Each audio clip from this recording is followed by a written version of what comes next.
Good morning and hello. So, 10th, 12th, जिस भी class में हैं आप, you are student of whichever class. Today, this is a very informative class. Today is day 13 and I've decided that I'll be teaching you tenses. I've been teaching for so many years and one thing that remains constant is the children's question कि ma'am मेरा sentence गलत क्यों हो रहा है, मेरे को पता है मुझे क्या लिखना है, कैसे फ्रेम करना है, मुझे नहीं आता है, मुझे समझ में नहीं आ रहा है मैम कि मेरा सेंटेंस क्यों गलत हो गया. Because they do not know कि उनका जो सेंटेंस स्ट्रक्चर का फ्रेमिंग है वो क्यों और कैसे कब उन्होंने क्या कर दिया और होना क्या चाहिए. सो माय लवली चिल्ड्रन, आज हम बात करने वाले हैं टेंसेस की. टेंसेस जो बहुत छोटी क्लास में भी आपको अपने स्कूल में पढ़ाया गया होगा और आज भी इस क्लास में आने के बावजूद या किसी भी लेवल पर आने के बावजूद आप हमेशा कंफ्यूज रहते हैं. सो आपकी इसी तकलीफ का समाधान लेकर परेशानियों को सॉल्व करने बहुत सारी टिप्स, ट्रिक्स और नुस्खों के साथ आई हूं आपकी अपनी कोमल मां, आपके अपने रिलायबल चैनल इंग्लिश विद कोमल.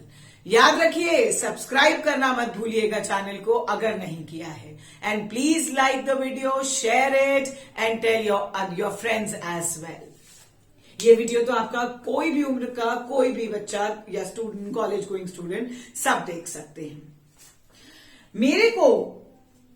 मेरे टीचर ने, she always spoke in English but then she taught me tenses in with Hindi concept.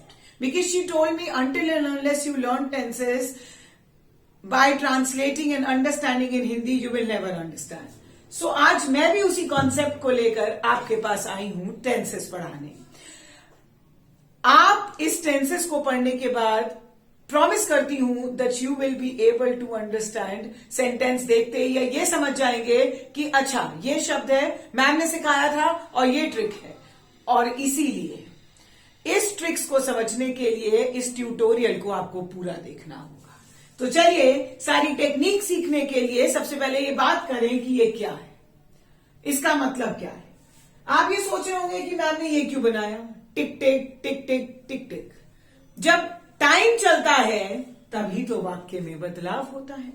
एक सेंटेंस किस चीज से बनता है? Subject, verb and object. और सब्जेक्ट हो गया काम करने वाला, वर्ब हो गई क्रिया एंड ऑब्जेक्ट हो गया उस पर ये एक्शन किस पर इसके द्वारा हो रहा है. So these are the three primarily important thing. अब जैसे जैसे समय बदलेगा, बात कर ले टाइम, टेंस या काल, कुछ भी कह दें, टाइम कह दें, कुछ भी कह सकते हो आप टेंसेस को.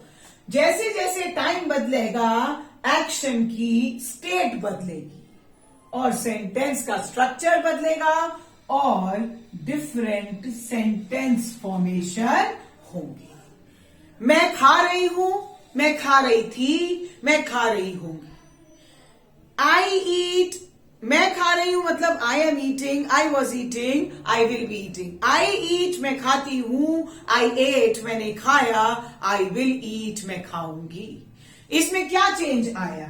ईट लगा एक में, एक स्ट्रक्चर में एट लगा और तीसरे में विल के साथ ईट लगा. या अगर मैं कह दूं आई हैव ईटन तो वर्ब की third form, present participle, past participle, जो थर्ड फॉर्म होती है वो लगी. चेंज क्या आया? वर्ब के फॉर्म्स में जैसे जैसे टाइम बदला, टेंस बदला, वर्ब के फॉर्म में चेंज आया. It was eat and in past it became ate. जो चीज eat थी, मैं खाती हूं, तो जब वो पास्ट में बनी तो वो क्या बन गई? I ate. यहां तक आई होप क्लियर हो गया हो कि टेंस क्या है? काल, समय. और समय कब, जैसे ही समय बदलता है एक्शन बदलता है, एक्शन बदलते ही सेंटेंस का स्ट्रक्चर बदल जाता है. मगर मैम ये टेंस क्या है? हमें ये तो पता है कि ये इतना क्लियर हो गया कि टेंस क्या है. अब टेंस बहुत मुश्किल हो जाता है ये याद करना, ये इनडेफिनेट है, ये कॉन्टिन्यूस है, ये परफेक्ट है, ये परफेक्ट कॉन्टिन्यूस है. ओहो, इसने तो खिचड़ी बना दी दिमाग में, करें तो कैसे? How to memorise. चलिए सीखते हैं कि टेंसेस को याद नहीं करना, समझना है। समझेंगे और इसको अपनी लाइफ में इनकॉर्पोरेट करेंगे एंड विल बी सॉर्टेड। घर के मुखिया थे समेराम जी। यस, आपने सही सुना, समेराम जी। अब समेराम जी के बेटे थे और उन बेटों के बच्चे पैदा हुए आगे। तो एक दिन उनके पोते पोती आपस में लड़ लिए। एक पोते का नाम था प्रेजेंट, पोती का नाम था पास्ट और एक और पोते का नाम था फ्यूचर।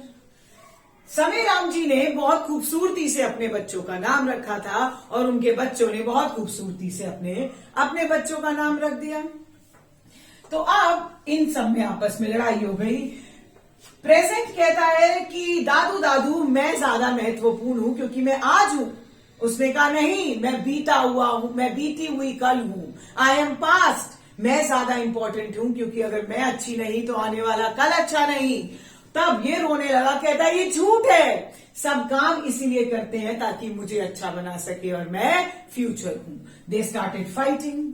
नाउ समेराम जी बड़े दुखी हो गए कि मैं कैसे अपनी औलादों को समझाऊं कि तुम सब एक जैसे हो। And then he again thought of a trick. और क्या ट्रिक है? अब तीनों को ले गए गार्डन में और बैठ गए और कहते हैं ठीक है, चलो तुम्हें एक कहानी सुनाता हूं और उस कहानी के जरिए तुम्हें खुद जवाब मिल जाएगा या तुम खुद मुझे कहोगे कौन अच्छा, कौन बुरा, कौन इंपॉर्टेंट और कौन बेकार। तीनों खुश कि आज तो निर्णय हो जाएगा। तीनों चले गए, घास पर बैठ गए और समय दादू भी बैठ गए। तो अब दादाजी ने एक टेक्निक अपनाई, जैसे हम आज इस टेंसेस में टेक्निक अपना रहे हैं। दादाजी ने कहा ठीक है, मैंने तुम्हें एक वर्ब दिया। वर्ब माने एक्शन वर्ड। एक्शन वर्ड है वर्क, वर्क। चलो इससे अपने बारे में कुछ लिखो। तीनों ने बहुत सोचा और तीनों ने कुछ लिखा। And they right. And what did they right? I work. Present ने लिखा, पास्ट ने लिखा आई वर्क और फ्यूचर ने लिखा आई विल वर्क। दादाजी का डिसीजन यही आ गया।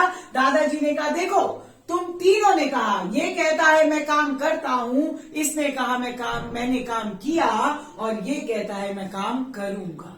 इसका मतलब ये आज उतना ही इंपॉर्टेंट है जितना बीता हुआ कल। और बीता हुआ कल तब खुश होता है जब आने वाला कल सुधरता है। Which means all the three of you have importance. क्यों? क्योंकि मैं तुम्हारे साथ जुड़ा हूं। मैं तुम्हारे साथ हूं मतलब टाइम तुम्हारे साथ है, समेराम जी तुम्हारे साथ है। Which means it proves that present, past, future सब में एक चीज का काम है। किसका? टाइम का। व्हेन टाइम चेंजेस, अपने आप वर्ब में एक्शन बदलाव हो जाता है। तभी तो ये एक्शन था वर्क, उसने उठाया और बन गया वर्ब। और फ्यूचर ने कहा करूंगा तो बन गया विल वर्क। तो प्रेजेंट, पास्ट और फ्यूचर ये तीनों ही अब हम ये समझ गए कि टेंसेस माने समेराम जी ने तीन चीजों का इंपॉर्टेंस बताया, प्रेजेंट टेंस, पास्ट टेंस और फ्यूचर टेंस। और इन तीनों पोतों पोतियों ने अपने 4 बच्चों को जन्म दिया। देखते हैं क्या उनके बच्चे भी उनके जैसे हैं या नहीं। ऑफ कोर्स उन्हीं के जैसे होने वाले हैं। टेंसेस और पहली कैटेगरी आती है प्रेजेंट इंडेफिनिट। आप कैसे भी लिख लीजिए, सिंपल प्रेजेंट, सिंपल पास्ट या पास्ट इंडेफिनिट या फ्यूचर इंडेफिनिट या सिंपल फ्यूचर। चलिए सेकंड कैटेगरी में क्या लिखते हैं हम? Present continuous, past continuous, future continuous. Third category में क्या लिखते हैं हम? Present perfect, past perfect and future perfect. Last but not the least, present perfect continuous, this is C, past perfect continuous and future perfect continuous.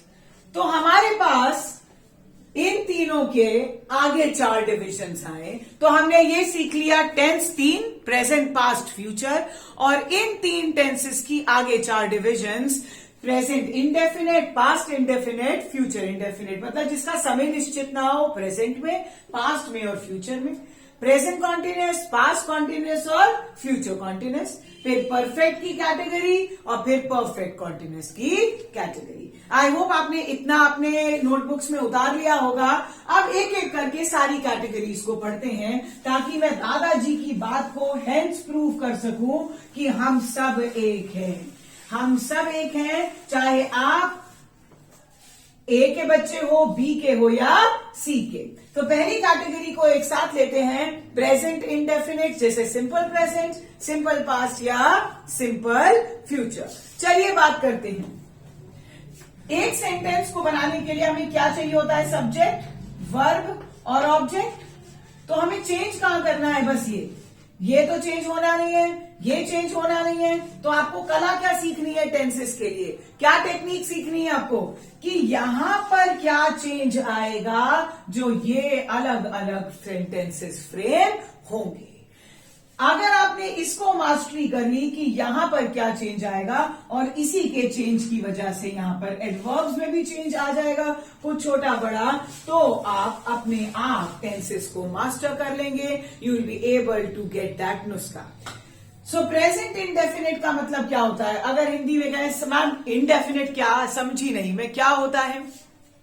अगर कोई वाक्य ता है, ती है, ते है पे एंड करता है तो वो हो गया सिंपल प्रेजेंट। अगर कोई वाक्य जैसे वो गया था, वो आया, वो गया, या ये या था, थी, थे, तो दैट इज पास्ट इंडेफिनिट या सिंपल पास्ट। गागीगे, मैं आऊंगा, मैं गया, जाऊंगा, दैट इज सिंपल फ्यूचर। तो एक बात समझ में आ गई कि सबसे इजी तरीका है टेंसेस को याद करने का, इस तरह से याद करिए। सारे इंडेफिनिट जो होते हैं वो क्या होते हैं? सारे इंडेफिनिट में कोई भी टाइम फ्रेम पक्का नहीं।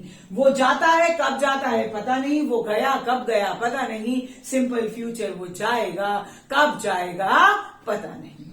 हमें पता है सब में वर्ब लगेगी। Is that clear?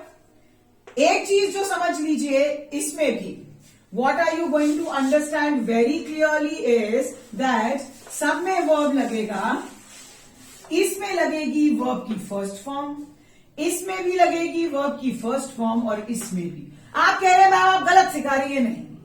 पॉजिटिव में लगेगी वर्ब की फर्स्ट फॉर्म, बाकी जब डिड आएगा तो हमेशा लगेगी वर्ब। आसान हुआ कि नहीं? हुए कि नहीं सब एक जैसे? हुए कि नहीं समय राम जी? सही। मतलब क्या है? यहां पर लगेगा सब्जेक्ट के साथ V1 प्लस ऑब्जेक्ट, यहां पर लगेगा सब्जेक्ट के साथ V2 प्लस ऑब्जेक्ट, और यहां लगेगा सब्जेक्ट के साथ will, shell plus subject plus object plus V1 plus object. Change क्या किया हमने? वर्ब की सेकंड फॉर्म यहां पर नेगेटिव की बात करेंगे, नेगेटिव सेंटेंस की, तो क्या आ जाएगा? डू या डस, मतलब थर्ड पर्सन के साथ, ही और शी, राधा, गीता, सीता, पपीता, आई मीन जो थर्ड पर्सन है उसके साथ डस। शी डज नॉट गो, मतलब नॉट लग जाएगा, और यहां ऑब्जेक्ट यहां भी लगेगा। याद रखिएगा, जब यहां ही और शी आएगा तो यहां V1 के साथ S या ES लगेगा। यहां लग गया सब्जेक्ट डिड नॉट, समझाया था मैंने, जब डिड नॉट आएगा तो वर्ब की फर्स्ट फॉर्म लगेगी।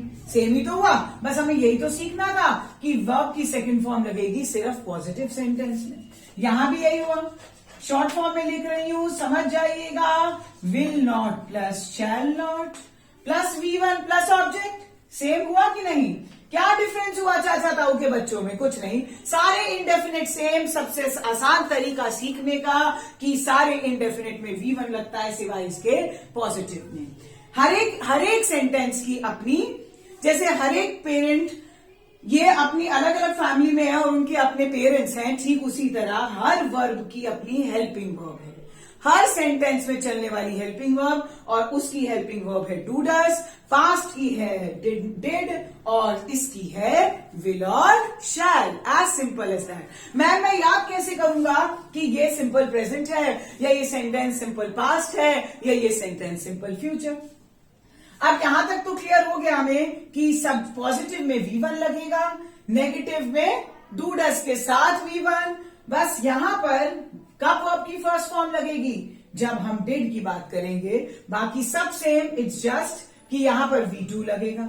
अब इसके इंटेरोगेटिव की बात करें तो interrogative I am writing here above, kindly make sure that you copy everything and learn everything. चलिए, इंटेरोगेटिव में मतलब क्वेश्चन पूछना। सबसे इजी थिंग, अगर सेंटेंस क्या से शुरू करे, क्या वो जाता है, क्या वो गया, क्या वो जाएगा। जब क्या आए तो आंख बंद करके इसकी हेल्पिंग वर्ब को आगे लगा दीजिएगा। और अगर वो कहता है क्या वो जाता है की जगह वो कब जाता है, वो कब गया, वो कब जाएगा, तब यहां पर WH फैमिली को ऐड कर दीजिएगा। आई होप ये भी टेक्निक क्लियर कि WH फैमिली जब क्या के अलावा कोई और क्वेश्चन पूछा जाए, अब सिर्फ उठ के हमारी हेल्पिंग वर्ब ही तो आगे आई है, और क्या करना है हमें, हेल्पिंग वर्ब WH फैमिली अगर लगनी है, वापस यही तो था सब्जेक्ट V1 ऑब्जेक्ट। हमने क्या किया, डू डस कोई तो ऊपर उठा लिया, so subject do you eat food बन गया।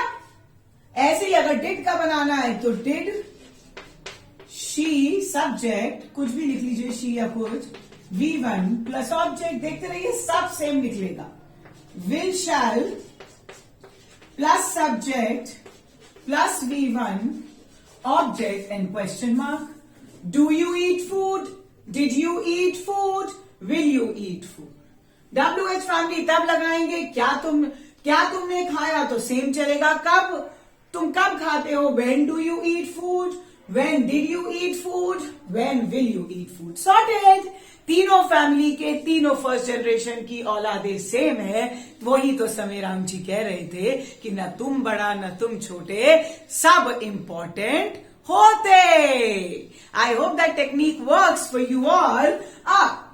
अब एक बच्चा मुझसे क्वेश्चन पूछता है कि मैम यहां तक तो सब क्लियर हो गया, हम ये कैसे पता लगाएंगे कि ये सेंटेंस प्रेजेंट इंडेफिनिट का है, माने सिंपल प्रेजेंट का है, सिंपल पास्ट का है, या सिंपल फ्यूचर का है।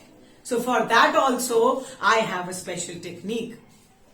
अगर सेंटेंस सिंपल प्रेजेंट टेंस का है, कैसे पता लगाओगे, अगर वाक्य में सेंटेंस है daily, everyday, sometimes, once a week, yes, तो आप मान लीजिए और ये श्योरिटी है कि ये सेंटेंस सिंपल प्रेजेंट होने वाला है। यही तो टेक्निक थी कि आप कैसे आसानी से सीख सकते हो। अब अगर सेंटेंस सिंपल पास्ट में तो कैसे पता चले, yesterday, last week, I went yesterday, I go sometime, फर्क आ गया। I go sometimes simple present, I went yesterday simple past, and last month, ago, ये सब टेक्निक्स किसकी है, simple past. So these are the tricks to understand whether the sentence is in simple present or it is in simple past. अब simple future की बात करें। simple future को कैसे पहचानोगे, tomorrow, next year, next week. simple future, I will come tomorrow, I will come next month. Clear? So ये techniques हैं, ये tricks हैं जो हमें ये बताएंगी कि ये सेंटेंस प्रेजेंट, सिंपल पास्ट या सिंपल फ्यूचर का। चलो फटाफट अब बात करेंगे प्रेजेंट सेकंड फैमिली के सेकंड बच्चे, प्रेजेंट कॉन्टिन्यूअस, पास्ट कॉन्टिन्यूअस और फ्यूचर कॉन्टिन्यूअस। प्रेजेंट कॉन्टिन्यूअस का मतलब रहा है, रही है, पास्ट कॉन्टिन्यूअस का मतलब रहा था, रही थी, और फ्यूचर कॉन्टिन्यूअस का मतलब रहा होगा। सब में सिमिलैरिटी इसमें भी लगेगा, V1 प्लस ING, वर्ब की first form plus ING, verb की फॉर्म। बदलेगा क्या, that's what I told you, बदलेगी तो सिर्फ हेल्पिंग वर्ब। सो हेल्पिंग वर्ब में यहां लगा देना इज एम आर, यहां लगा देना वॉज वर, और यहां लगा देना विल बी और shall be. I am eating, बदला क्या? ईटिंग सेम रहा। आई वॉज ईटिंग, बदला क्या? ईटिंग सेम रहा। I will be eating. Samiram ji फिर सही प्रूफ हो गए कि वर्ब सेंटर बात सेम रही, ईटिंग ईटिंग, बदला एम वॉज और विल बी। तो जिस इंसान ने ये मास्टरी कर ली कि रहा है तो इज एम आर, रहा था तो वॉज और वर, रहा होगा तो will be shall be, he sorted. ये और बात कर लेते हैं एम किसके साथ? आई के साथ। Are plural you, we are, they are and you, और ये थर्ड पर्सन सिंगुलर ही और she, you are going. Is that clear? Second person के साथ भी वॉज ऐसे ही किसके साथ? आई वॉज, और ही और शी के साथ, और वर किसके साथ? यू वर, वी वर और दे वर। और विल और शैल तो आपको पता है आई और वी के साथ शैल और बाकी विल। आप जनरल सेंस में किसी को भी किसी के साथ लगा सकते हो for modern English. Is that very clear? Sorted. Ma'am कुछ रह गया? टेक्निक रह गई, ट्रिक रह गई, बता रही हूं। I am coming up to that only कि इतना सिंपल समीराम जी ने कहा, तुम दूसरी जनरेशन भी बिल्कुल सेम है। अब नुस्खा क्या है कि जो प्रोग्रेसिव टेंसेस होते हैं, present continuous, past continuous, future, इन टेंसेस में वो वर्ब्स नहीं लगाए जाते जो कि प्रोग्रेसिव एक्शंस दिखाते हैं। मतलब क्या है? appearing, I am appearing, I was appearing, I will be appearing, no। जो भी सेंसेस वाले होते हैं, जो एब्स्ट्रैक्ट आइडियाज वाले होते हैं, मतलब फीलिंग्स वाले होते हैं, उन वर्ब जो प्रोग्रेसिव, वो प्रोग्रेसिव माने कंटिन्यूअस टेंस में नहीं लगाए जाते।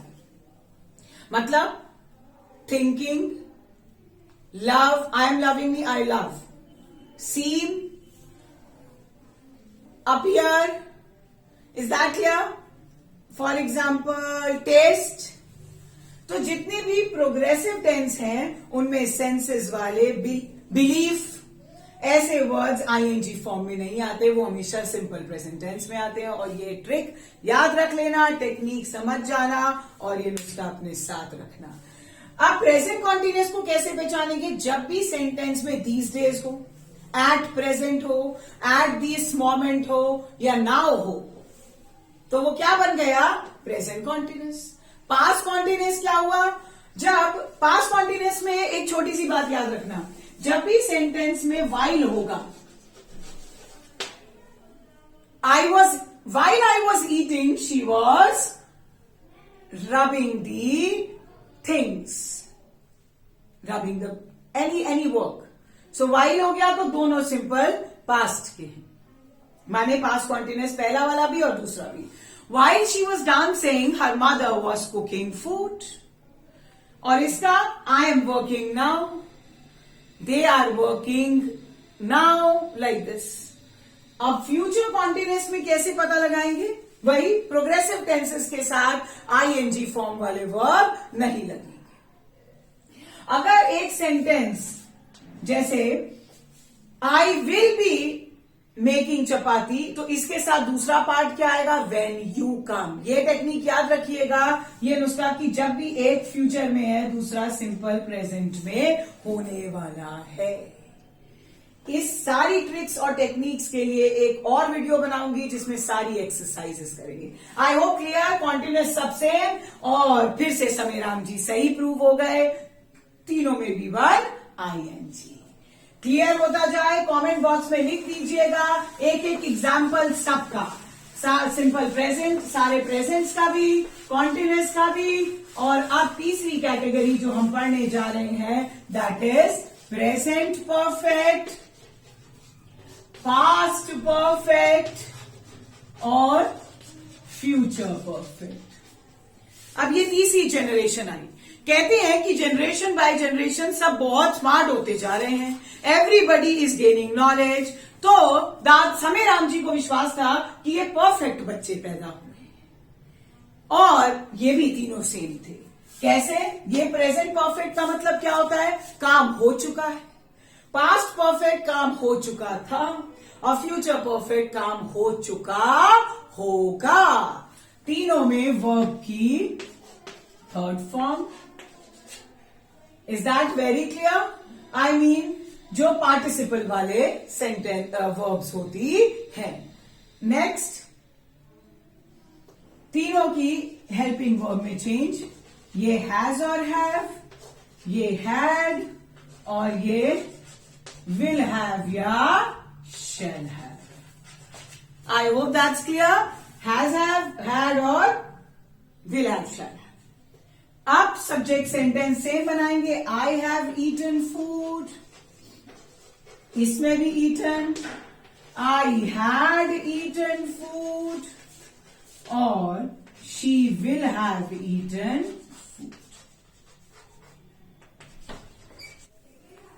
सो प्रेजेंट परफेक्ट, पास्ट परफेक्ट, चुका है, चुका था, चुका होगा। तीनों की अपनी हेल्पिंग वर्ब और तीनों में वर्ब की थर्ड फॉर्म लगेगी। बात क्लियर हो गई। इसमें आई हैव, हैव किसके साथ लगता है? I have, we have, you have और दे हैव, और हैज ही और शी के साथ। इसमें तो हैड ही है, सबके साथ लगेगा। और विल शैल का मैं पहले ही आपको बता चुकी हूं। आई विल, आई और वी के साथ शैल, बाकी के साथ विल। सो बात करते हैं। मैम टेक्निक भूल गया। मैम नहीं भूली टेक्निक। जब भी सेंटेंस में आ जाए ये वर्ड एवर, जस्ट, रिसेंटली, मतलब जो काम अभी प्रेजेंट में हो चुका है या पास्ट में भी हो गया था मगर उसका जो असर है वो देखा जा सकता है। I have seen the movie, तो जो मैं काम कर चुका हूं। I have just come from my office. So technique ये है कि जिन भी सेंटेंसेस में एवर हो, जस्ट हो, रिसेंटली हो, आंख बंद करके कह देना ये प्रेजेंट परफेक्ट है। पास्ट परफेक्ट क्या होता है? पास्ट परफेक्ट जनरली हमेशा दो सेंटेंस से बने होते हैं। डॉक्टर के आने से पहले मरीज मर चुका था, या तो आफ्टर होगा या before. Means the patient had died before the doctor केम। एक और टेक्निक याद दिला रही हूं और समझ लेना कि जो काम पहले हुआ, द पेशेंट हैड डाइड, उसके साथ तो लगाना हैड प्लस V3 और दूसरे के साथ लगाना सिंपल पास्ट माने past indefinite. The patient had died, patient पहले मरा, बिफोर द डॉक्टर केम। याद रखना ये नुस्खे, आपको कोई भी नहीं हरा सकता। You will be able to understand each and every sentence और फ्रेम करने में, आंसर्स में, चाहे 10th है, 12th है, किसी भी लेवल का एग्जाम दे रहे हैं, you will be able to do. Future perfect, I will have, by the time. By the time का मतलब क्या है? I think he will have rung the bell by the time I reach there. फिर याद रखना इसमें, जैसे ये टेक्निक देखिए, इसमें सिंपल पास्ट यूज हुआ था हैड के साथ, इसमें विल हैव के साथ क्या यूज होगा? Simple present.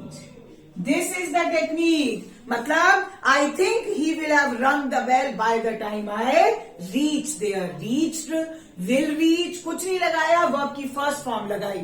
सो सारे टेक्निक्स को गांठ मार लीजिए और कमेंट सेक्शन में आप सब मुझे एक एक एग्जाम्पल हर एक टेंस का दीजिए। फिर बता दें परफेक्ट, पास्ट परफेक्ट, फ्यूचर, ये आफ्टर बिफोर के साथ, ये ever, just, recently, bye the time या सो फार, और इसके साथ लगता है किसके? सिंपल पास्ट लगता है दूसरे वाक्य में और इसमें सिंपल प्रेजेंट ही लगेगा। Thank you so much ma'am, बाद में बोल देना, कोई प्रॉब्लम नहीं। अब हम आगे बढ़ते हैं लास्ट कैटेगरी। समय राम जी बार बार अपने आप को प्रूव कर रहे हैं कि हम सेम हैं, it's just that the time changes. Present perfect continuous, past perfect continuous, future perfect continuous. I hope space limited है बट आप लोगों को सब कुछ क्लियरिटी के साथ समझ में आ रहा होगा। प्रेजेंट परफेक्ट कॉन्टिन्यूअस का मतलब थोड़ा काम हो चुका है, थोड़ा चल रहा है, बीते समय में काम चल रहा था और उसी समय में खत्म हो गया था, माने थोड़ा चल रहा था और थोड़ा खत्म हो गया था। और फ्यूचर परफेक्ट भी ऐसे ही, थोड़ा काम हो चुका होगा, थोड़ा चल रहा होगा, विच मीन्स इन फ्यूचर। तीनों में एक ही वर्ब की फॉर्म्स। स्पेसिफिकली मैंने इस तरह पढ़ाया ताकि मेरे बच्चों को वर्ब सीखने में कभी तकलीफ ना आए, क्योंकि सबसे बड़ी प्रॉब्लम है रूल्स तो हर जगह मिल जाते हैं, बट उसे ग्रास्प कैसे करें, रटेंगे नहीं, बस समझ जाए कि दिमाग में एक मैप तैयार हो जाए, और वही मैप हमने तैयार कर लिया। मैपिंग ही तो जरूरी थी, और वो आप सब सीख रहे हैं। सब में सबकी हेल्पिंग वर्ब बदलती है, आई मीन मम्मा पापा सबके अलग, तो इसमें बन गया हैज बीन, हैव बीन, इसमें बन गया हैड बीन, और इसमें बन गया will have been, shall have been.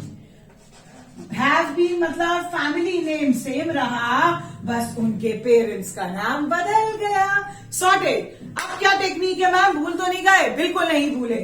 इन तीनों टेंस में जब भी सिंस या फॉर आए और टाइम एक्शन प्रोग्रेशन में हो, तो वो प्रेजेंट परफेक्ट कॉन्टिन्यूअस होता है। और आप ये और बात याद कर लीजिएगा, दैट इज सिंस लगता है निश्चित समय के साथ, फॉर लगता है अनिश्चित। सिंस माने since morning, since morning, since 1982, for few years, for few days, for some months. तो फॉर लगते हैं, सिंस लगता है निश्चितता के साथ, फॉर लगता है अनिश्चितता के साथ। और अगर हम ऐसे भी वर्ड देख ले, थ्रू आउट, थ्रू आउट हो गया, ऑल अलोंग हो गया, ऑल हो गया, होल, तो भी यही टेक्निक है कि ये परफेक्ट कॉन्टिन्यूअस के टेंस होने वाले हैं। Is that very clear? I hope this will work for you. आपको मैंने आसान तरीके से ये समझा दिया। सारे सिंपल में V1, पॉजिटिव में V2 लगेगा, सारे कॉन्टिन्यूअस में V1 ING, सारे परफेक्ट में V3 और परफेक्ट कॉन्टिन्यूअस में V1 ING। Is that very clear? Means generation बदली, फैमिली के पेरेंट्स नाम बदले, बट रूट्स सेम रही। समय Ram ji, which means tenses, finally अपने आप को सही प्रूव कर पाए, और प्रेजेंट, पास्ट और फ्यूचर सेटिस्फाइड हो गए, और मिलकर हमेशा एक साथ रहने लगे, क्योंकि कोई किसी के बिना भी चल नहीं सकता। With this we come to an end of our fabulous session of tenses. जल्दी मैं आपको एक वीडियो लेकर आऊंगी जिसमें मैं टेंसेस के प्रैक्टिस क्वेश्चन कराऊंगी। सो कल आपको नेक्स्ट डे 14 में आपको इसी के सारे क्वेश्चंस मिलेंगे। Till then, bye. God bless you. All the best for your future.